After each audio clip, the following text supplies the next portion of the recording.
You are looking at Julian's pronunciation guide, where we look at how to pronounce better some of the most mispronounced words in the world, like this other curious word. But how do you say what you're looking for today?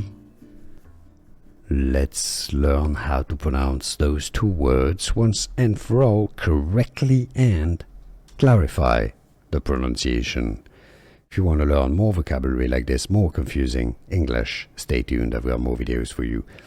Those two words are pronounced exactly the same way, even though they have a different meaning. The top word is an evergreen tree, coniferous tree. A fir is how it's pronounced. It's essentially a schwa sound, an sound. So you've got British English, fir, with pretty much a silent R, fir, fur.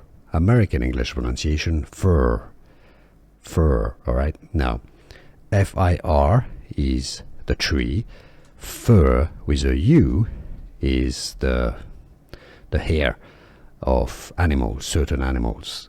Both those words are again pronounced same way, exact same pronunciation, fur.